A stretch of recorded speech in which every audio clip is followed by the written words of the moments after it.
녹화 시작. 녹화를 시작합니다. 자, 공유를 좀 할게요.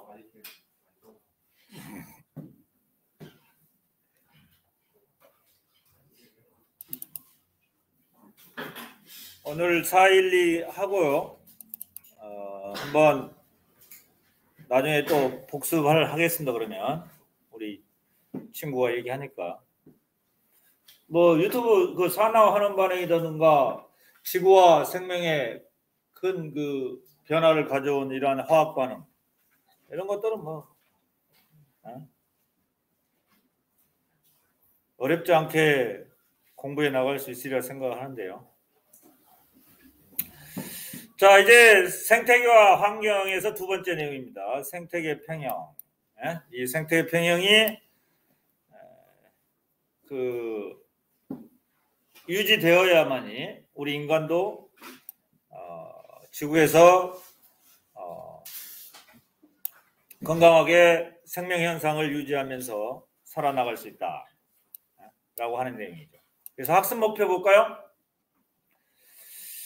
학습 목표는 첫 번째 먹이 관계를 이해하고 여러 생물을 먹이 관계로 나타낼 수 있다. 그래서 먹이 사슬 그리고 먹이 그물, 먹이 사슬이 여러 개 있으면 먹이 그물이 되는 거죠. 먹이 사슬은 푸드 체인이라고 그러고요. 이러한 사슬이 얽히고 막 섞여 있는 거 이런 것은 먹이 그물, 푸드 웹 또는 푸드 넷 이래요. 두 번째 생태계 평형이 유지되는 과정을 먹이 관계와 생태 피라미드, 피라미드 형태로 설명할 수 있다라고 하는 것이죠. 그래서 생태 피라미드가 안정적인 그런 구조가 돼야 되는데 이런 피라미드 구조가 돼야 된다 이런 얘기죠. 그래서 이제 뭐 생산자가 가장 많고 그다음 1차 소비자, 2차 소비자, 3차 소비자 이런 식으로 이런 관계가 유지돼야만이 안정된 생태계라고 볼 수가 있어요.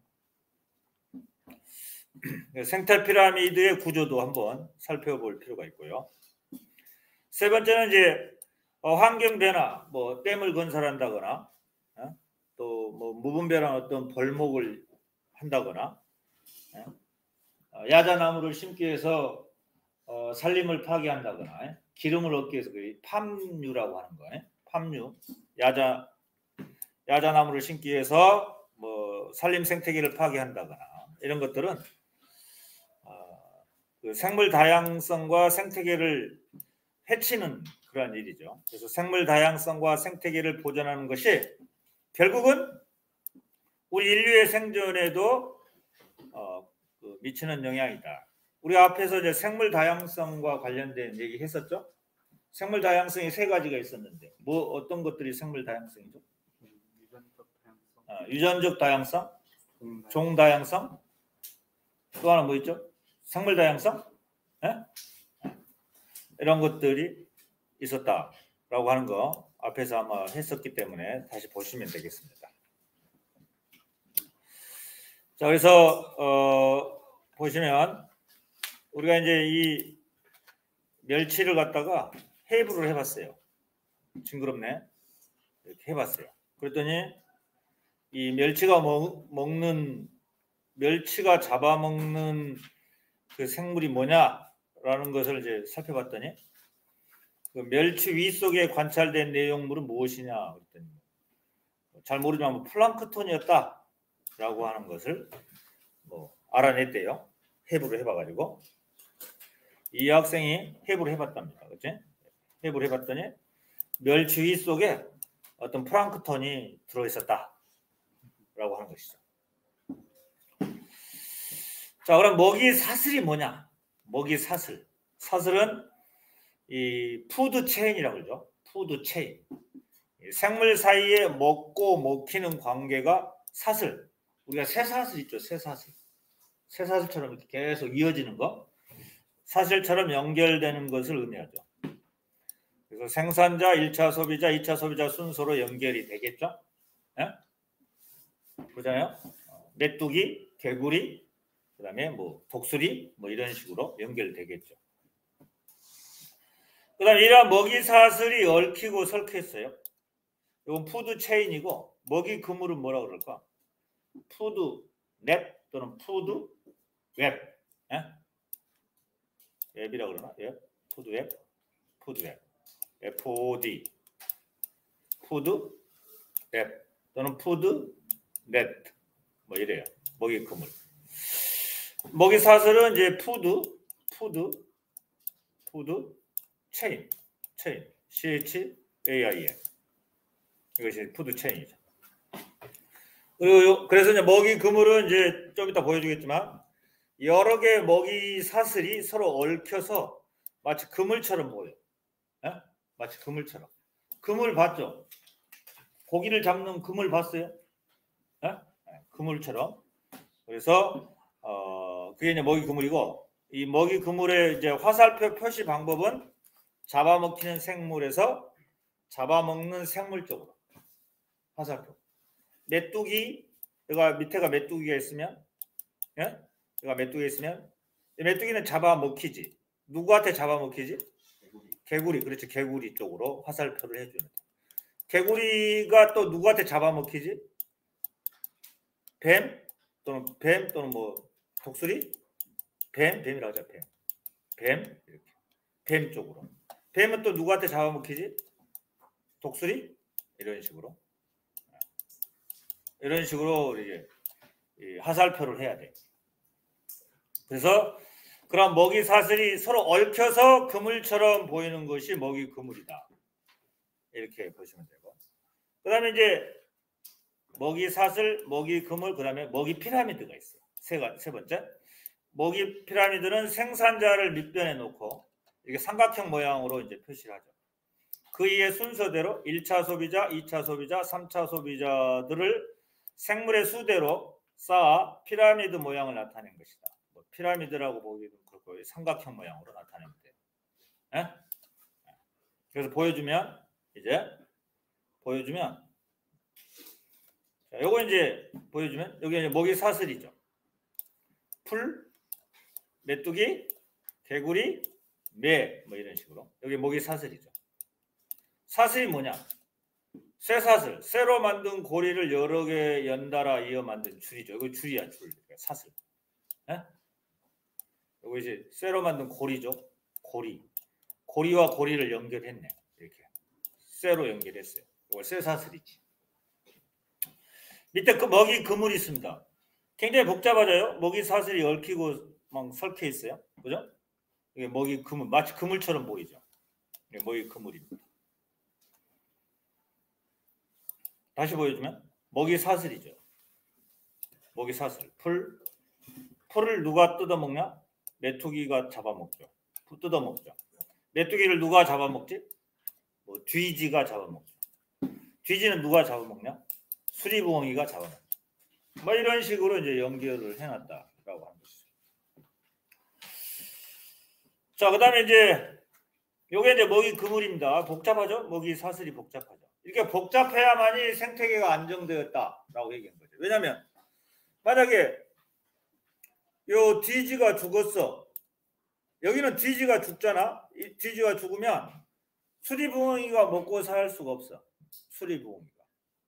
어? 근데 이쪽은 뒤지가 죽어도 생쥐가 남았잖아. 또 오리도 남아있고. 그래서 수리부엉이가 살아갈 수 있지. 그래서 생물 종이 다양할수록 먹이 그물이 복잡해지고 생태계가 안정하다 이런 표현을 하는 거야. 그래서 교과서의 그림 한번 보실래? 교과서의 그림을 보시면 가나다 그림이 있어요. 이 가나다 그림. 자, 그림은 서로 다른 먹이 그물입니다. 먹이 그물로 구성된 생태계 가나다를 나타낸 것이다. 어느 생태계가 가장 안정적이다라고 볼 수 있을까? 다죠, 다. 이거 복잡하잖아요. 봐도요. 그죠? 여기도 마찬가지잖아요. 여기도 마찬가지. 쥐가 죽으면 뱀이나 매가 살아가기 힘들잖아요. 그죠? 그러나 여기는 쥐가 죽어도 토끼가 있잖아. 토끼를 잡아먹을 수 있지. 또 여기는 뭐 쥐가 죽어도 개구리도 있고 뭐 뱀도 있고 이렇게 이런 것들이 뭐 대체종이 있잖아. 대체종. 최상위 소비자가 잡아먹을 수 있는 그런 대체종이 있기 때문에 다의 생태가 가장 안정적이다 이렇게 얘기를 해요. 그래서 이제 해보기를 보면 가다 중 먹이 그물이 가장 복잡한 생태계를 골라보자. 그럼 뭐예요? 다지, 다. 아까 가나다 중에서. 그래서 생물종이 다양하여 한 개체가 사라지더라도 대체종이 있죠. 대체할 만한 생물종이 있기에 생태계가 유지될 수가 있다. 그렇죠? 그런 것이죠. 그러면 이제 안정한 생태계는 어떠한 그런 안정한 생태계는 다시 복원 능력이 있어요. 안정한 생태계는. 예를 들면 1차 소비자가 일시적으로 증가했어요. 우리가 이렇게 먹이 피라미드를 잠깐 볼게요. 이렇게 맨 밑에 생산자가 있고 1차 소비자가 있고 2차 소비자 있고 맨 앞에 3차 소비자가 있다 그러니까 이게 생산자. 원래 생산자의 어떤 개체수가 가장 많아요. 그래야만 안정적이죠. 그 다음에 1차 소비자, 2차 소비자, 3차 소비자 이렇게 개체수가 이런 식으로 형성되어야만이 안정적입니다. 만약에 뭐 역삼각형이 된다거나 하면 최상위 소비자가 잡아먹을 수 있는 이런 먹이들이 부족해서 생태계가 불안정해져. 금방 파괴돼요. 이러한 안정적 삼각형이 형성되었을 때를 가장 안정한 생태계다라고 보면 돼요. 그래서 이제 지금 여기서 1차 소비자가 일시적으로 증가했네요. 1차 소비자 일시적으로 증가를 했으면 더 많아졌겠죠. 이렇게 더 많아졌겠죠. 더 많아지면 생산자가 감소하겠지. 그죠? 그러면 또 2차 소비자가 잡아먹을 게 많으니까 2차 소비자가 늘어나요. 그러면 또 2차 소비자가 늘어나잖아. 늘어나면 애들 많이 잡아보니까 다시 이거 줄어들죠. 그죠? 이게 줄어들면 1차 소비자가 줄어들면 생산자는 더 또 잡아먹히지 않으니까 더 늘어나겠지. 하면서 다시 복원을 할 수 있어. 회복 능력이 있어. 그죠? 그래서 이제 이러한 상호작용의 결과 다시 생태계가 회복을 해서 안정적인 상태를 유지할 수가 있다. 뭐 이런 얘기죠.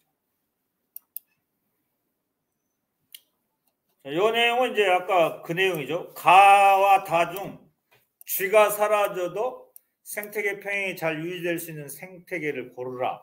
그건 다지, 다. 다죠. 쥐가 사라지더라도 쥐가 사라지면 생태계 가는 먹이 사슬이 끊어져 버리잖아. 아까 가. 그죠? 생태계 나는 먹이 사슬이 하나만 남죠. 그러나 생태계 다는 쥐가 사라지더라도 여러 개의 먹이 사슬이 유지되므로 생태계 평행이 잘 유지될 수 있어. 그래서 먹이 그물이 복잡해야 돼. 먹이 그물이 복잡한 생태계 다가 가장 안정적인 생태계다. 이렇게 볼 수 있어요. 가나 다 중에서. 그죠? 가나 다. 복잡해야죠.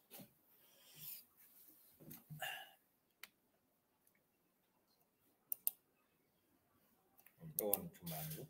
자, 생태계 평행이 유지되는 원리가 교과서에 또 나왔죠? 보실래요? 여기 1차 소비자 일시적으로 증가했잖아요. 증가했어요.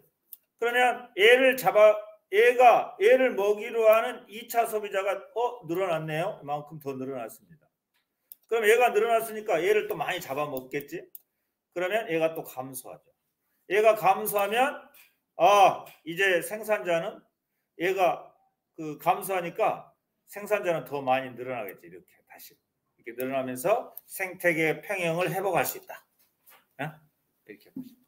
안정된 생태계에서 생태평이 유지되는 원리는 이러한 그림으로 이렇게 설명할 수 있어야 되겠다라고 하는 것이죠. 그래서 교과서 그림을 잘 보시고 249페이지인가? 네, 거기에 보시면 돼요.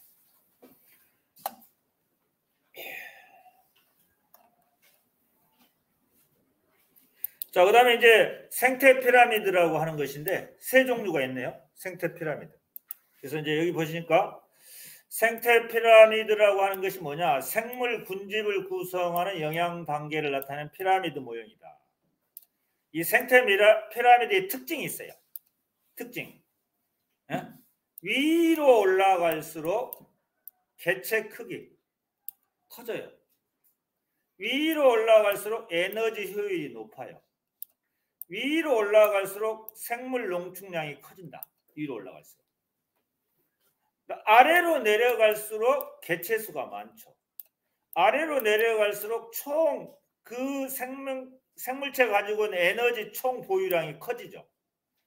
아래로 내려갈수록 그 생물체의 개체 수가 많기 때문에 생물량도 많아진다라고 하는 것이죠. 그래서 이 생태 피라미드 종류가 몇 가지 있냐? 교과서에 나와 있어요. 몇 가지 있죠? 생태 피라미드의 종류. 안 나왔나요? 자, 생태 피라미드 종류. 첫 번째 개체수 피라미드가 있어요. 생태 피라미드 종류, 생물량 피라미드가 있어요. 세 번째 생태 피라미드 종류, 에너지 피라미드가 있어요. 에너지 피라미드. 그래서 지금 보시니까 이 개체수 피라미드의 단위를 보실래요?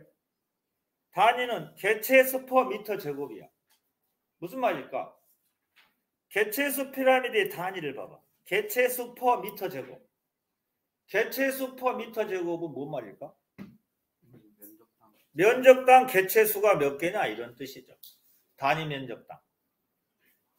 생물량 피라미드에 한번 단위를 볼래요? 그램 퍼 미터 제곱. 그램 퍼 미터 제곱이 뭔 뜻일까? 단위 면적당 그 생물체의 총 질량. 생물체의 총 질량. 에너지 피라미드의 단위를 보실래요? 킬로칼로리 퍼 미터 제곱 1이야. 뭔 말일까? 단위 면적당 하루에 하루 동안에 필요한 에너지 양이죠. 예?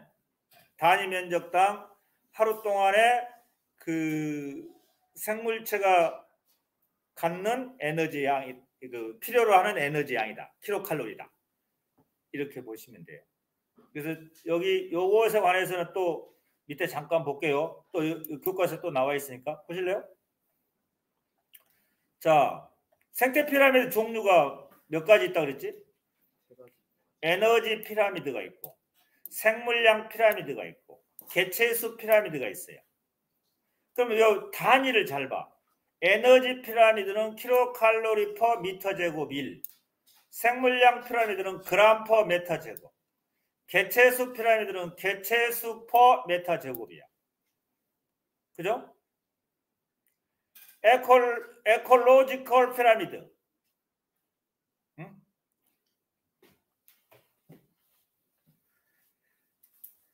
자, 그래서 이제 단위를 잠깐 볼까요? 단위를 보면 단위에 관련해서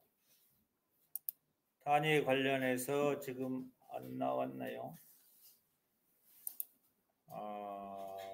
단위가 아까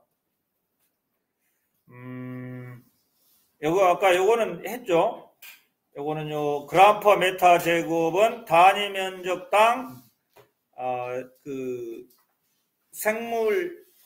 생물량을 그램으로 나타내는 거죠. 단위 면적당 그 그램. 예? 생물량이 얼마냐, 몇 그램이냐라고 하는 것이고, 이건 단위 면적당 개체수가 몇 개냐라고 하는 것이죠.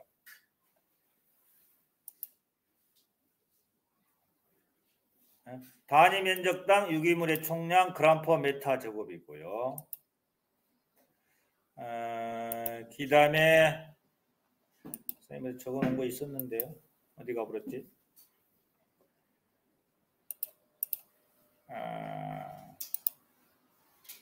못 찾겠나?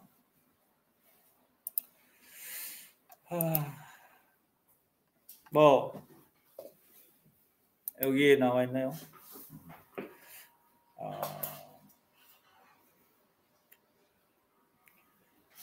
그 에너지 피라미드라고 하는 건 단위 면적당 하루 동안에 그 생물체가 갖는 에너지 양이죠. 에너지 양. 그래서 보면은 이 생산자가 가장 그 양이 많아요. 생산자. 그렇죠? 개체수도 지금 단위 면적당 개체수도 가장 많고 점점점 작아지는 이러한 삼각형의 형태가 이렇게 된다라고 보시면 되겠습니다. 어찌됐든 간에 이렇게 보시면 돼요. 그래서 안정된 생태계에서 에너지 양이라든가 개체수라든가 생물량의 상대적인 양이 이렇게 위로 올라갈수록 감소하는 피라미드 형태를 이룬다라고 보시면 되겠어요. 그래야만이 안정적이다라고 우리가 해석을 할 수 있어야 되고요. 그다음에 이제 각 영양 단계별로 가지고 있는 에너지를 나타내는 것이 에너지 피라미드라고 보시면 되고요. 왜 이제 그 에너지 양이 감소하냐면 우리가 그 각 영양 단계 생물들이 생명 활동에 쓰이거나 열 에너지로 방출이 돼 버리죠. 그리고 남은 것이 다음 단계로 이동하기 때문에 상위 영양 단계로 갈수록 에너지 양이 감소한다라고 보시면 되겠어요. 그래서 각 영양 단계의 생물들이 생명 활동에 쓰고 남은 그러한 에너지가 열 에너지로 외부로 방출이 돼 버려요. 그래서 남은 것이 다음 단계로 이동해요. 그래서 상위 영양 단계로 갈수록 에너지 양이 감소한다라고 해석을 해주시면 되겠습니다. 알겠죠? 에너지가 상위 영양 단계로 갈수록 뭡니까? 쓰고 남은 에너지만이 위로 올라가. 그리고 각 영양 단계에서 생명 활동에 쓰고 그리고 그 나머지는 열 에너지로 방출이 돼 버리기 때문에 외부로 상위 영양 단계로 올라갈수록 에너지 양이 감소한다라고 보시면 되겠고요. 자, 그다음에 생태계의 생산자부터 최종 소비자까지 먹이 관계를 그물처럼 복잡하게 나타낸 것이 무엇이냐? 그러면 먹이 그물 이렇게 해야 돼요. 푸드앱 또는 푸드넷 이렇게요. 그래서 생태계에서 에너지는 먹이 사슬을 통해 상위 영양 단계로 이동을 합니다. 그죠? 그럼 영양 단계가 뭐냐? 영양 단계는 생물 개체군이 먹이 사슬에서 차지하고 있는 위치죠. 먹이 관계에서 에너지가 전달되는 단계가 영양 단계죠. 영양 단계. 상위 영양 단계로 갈수록 에너지 양이라든가 개체수라든가 생물 양이라든가 이런 것들이 점점 줄어들고 있다. 그래야만이 안정된 생태계라고 볼 수 있다라고 보면 되겠고요. 생태계 평형이 뭐냐? 생태계 평형은 말 그대로 뭐 개체수, 물질의 양 이런 것들이 안정된 상태를 유지하는 것을 생태계 평형이다라고 보면 되겠고요. 그리고 먹이 그물이 아까도 얘기했지만 복잡할수록 생태계 평형이 잘 유지됩니다. 생태계를 구성하는 생물 군집의 개체 수, 물질의 양, 에너지 흐름이 안정된 상태를 유지하여 생태계 구성 요소가 균형을 이루고 있는 상태가 생태계 평형이다라고 보시면 되겠고, 그러면 이러한 생태계가 이제 안정된 생태계가 유지되는 것이 인류의 생존과도 밀접한 관계가 있는데 이러한 그 생태계를 파괴하는 그러한 그 어떤 환경 변화가 있을 수가 있어요. 그래서 환경 변화와 생태계 관련해서도 한번 살펴보면 이 어떠한 환경 변화가 이 생태계 평형을 깨뜨리냐라고 지금 보시면요. 이 한계, 유지하는데 한계가 있습니다. 생태계 평형을 유지하는 한계가 있는데 이러한 환경 변화가 생태계 평형을 깨뜨릴 수 있죠. 예를 들면 지구온난화, 환경오염, 남핵, 외래종, 서식지 파괴, 그러면서 번식 감소, 생존 위협, 이런 것들이 어떻게 보면 생태계 평형을 깨뜨리는 요인이라고 볼 수 있어요. 이와 같이 무분별한 뭐 도로 건설, 또 산림 훼손된 산림, 서식지가 줄어들잖아. 그러면서 거기에 사는 생물종들이 죽어가고, 그래서 생태계 평형이 깨질 수 있죠. 자, 이와 같은 환경 변화가 생태계에 미치는 영향을 토의해보자. 토의하는 건 이거죠. 산림이 훼손되면 생물의 서식지가 감소하거나 파괴되고, 생물이 서식지를 잃어서 생물 다양성이 감소하겠죠.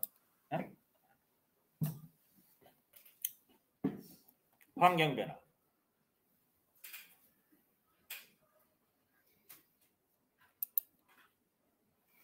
또 어떤 것들이 있을까요? 환경 변화. 토양 유실, 가뭄에 수중생물의 감소, 농약 살포와 인공비료한 토양 오염, 자동차 공장의 가스 배출 대기 오염, 그다음에 해양 오염, 이런 것들이 환경 변화를 일으켜서 생태계 평형을 깨뜨린다. 생태계 평형이 안정이 돼야 되는데, 그야말로 인류의 생존과도 밀접한 관련이 있는데, 이러한 것들에 의해서 환경 변화가 일어날 수 있다. 뭐 이런 얘기죠.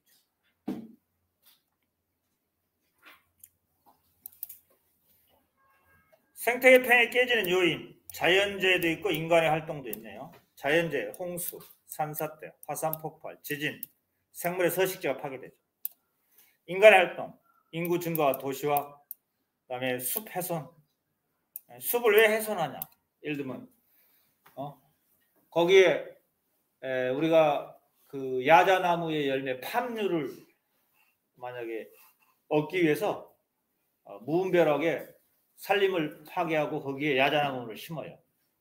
그럼 그 파괴하는 과정에서 생물의 서식지가 이제 뭐 줄어들게 되고, 그렇죠. 경작지 개발, 환경 오염, 이런 것들이 생태계 평형을 깨뜨리는 요인이다라고 보시면 되겠어요.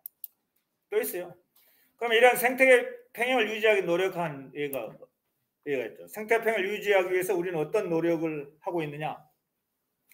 천연 기준물을 지정하기도 하고, 하천을 복원 사업도 실시하고, 생태 통로를 설치하고, 옥상에 정원을 설치하고, 뭐 이런 것들이 복원을 위해서 우리가 노력을 하고 있는 예다라고 봅니다. 생태계 평형을 파괴하는 환경 변화 사례 두 가지를, 환경 변화 사례 두 가지를 쓰시오. 확인 문제 나와 있네요. 도로 및 댐 건설을 위한 숲 훼손, 공장 폐수 배출에 의한 수질 오염, 이런 것들이 생태계 평형을 파괴하는 두 가지 사례라고 볼 수가 있겠죠.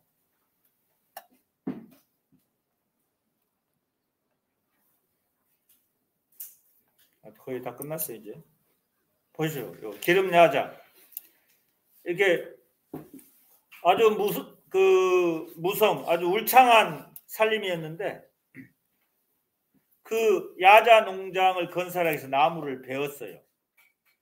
베려면 산불을 내는 과정. 그럼 산림 생태가 파괴되죠. 산림에 서식한 동물이 멸종된다고 주장하죠. 우리가 이제 기름야자 열매에서 짜낸 기름이 팜유인데, 이걸 기름야자 나무를 심기 위해서 나무를 베고 산불을 내는 과정에서 산림 생태가 파괴될 수 있다라고 하는 것이죠.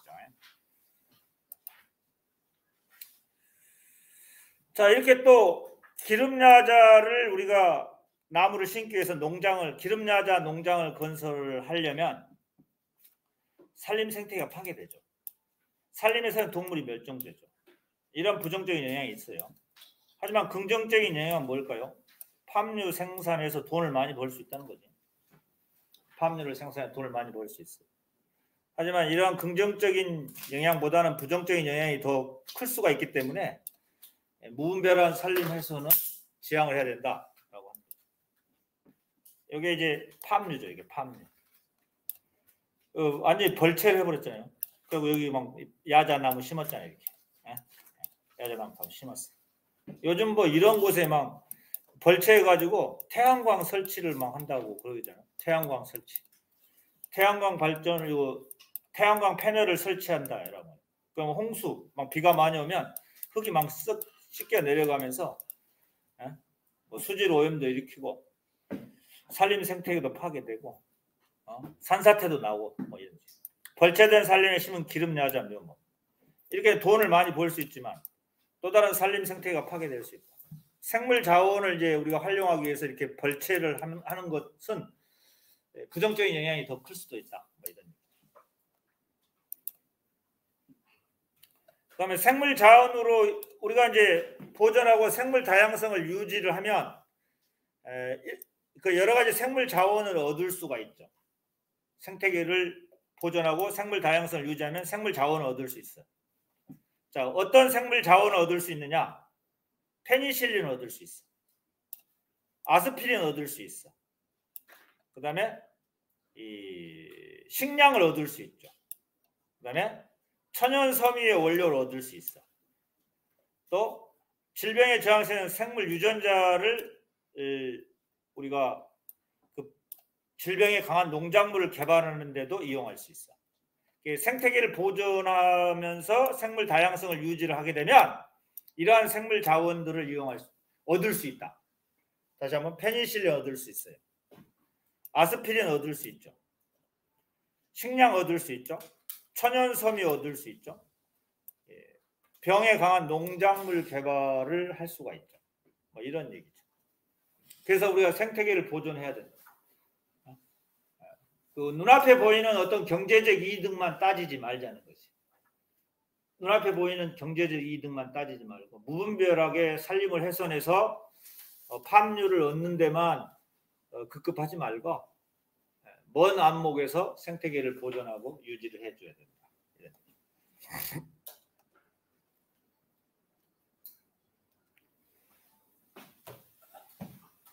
그래서 이러한 생태계를 보존하면 이와 같은 긍정적인 그 면이 더 많다. 생태계를 보존하고 유지하면 긍정적인 면이 더 많다라고 하는 것이죠. 또 생태계를 보존하고 생물 다양성을 유지하면 인간이 어떤 혜택을 받을 수 있느냐? 어떤 여가 공간, 삶의 터전, 맑은 공기, 휴식 공간, 그죠? 관광 자원, 의약품 개발, 식량 자원, 의복 자원, 유전 자원 등을 얻을 수 있다. 그래서 생태계를 보존하고 유지해야 된다. 생물 다양성을 우리가 유지해서 이러한 혜택을 우리 인간이 받고 더불어 살아가야 된다. 뭐 이런 얘기죠.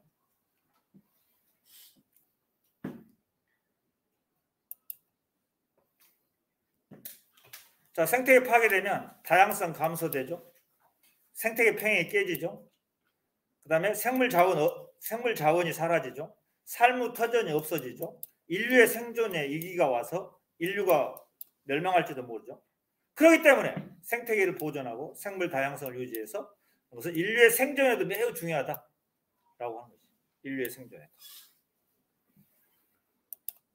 끝났어요 이제. 먹이 사슬이 복잡하게 얽혀 그물처럼 나타나는 것을 뭐라 한다? 먹이 그물. 먹이 그물이 복잡할 생태가 안정적이다. 그다음에 안정된 생태계는 일시적으로 생태평이 깨지도록 시간이 지나면 먹이 사슬에 의해 대부분 생태평이 회복된다 라고 하는 것이죠. 생태평이 깨지는 요인 자연재해가 있고요. 인간의 활동이 있습니다. 자연재해, 인간의 활동. 이거는 이제 생태계 평형이 회복되는 과정을 아까 설명했었어요. 자, 그다음에 이제 인류의 생존을 위해 생태계 보존과 생물 다양성 유지에 중요하다는 것을 홍보하는 포스터를 그려보자. 그려볼 필요가 있어요. 수행평가를 내면 좋겠는데 이와 같이 포스터를 그릴 수도 있어. 초록지구의 축복해서 생물 다양성, 생명, 생물 다양 우리의 삶이다 하면서 이런 포스터도 그려낼 수 있어야지. 자, 끝. 여기까지 하겠습니다.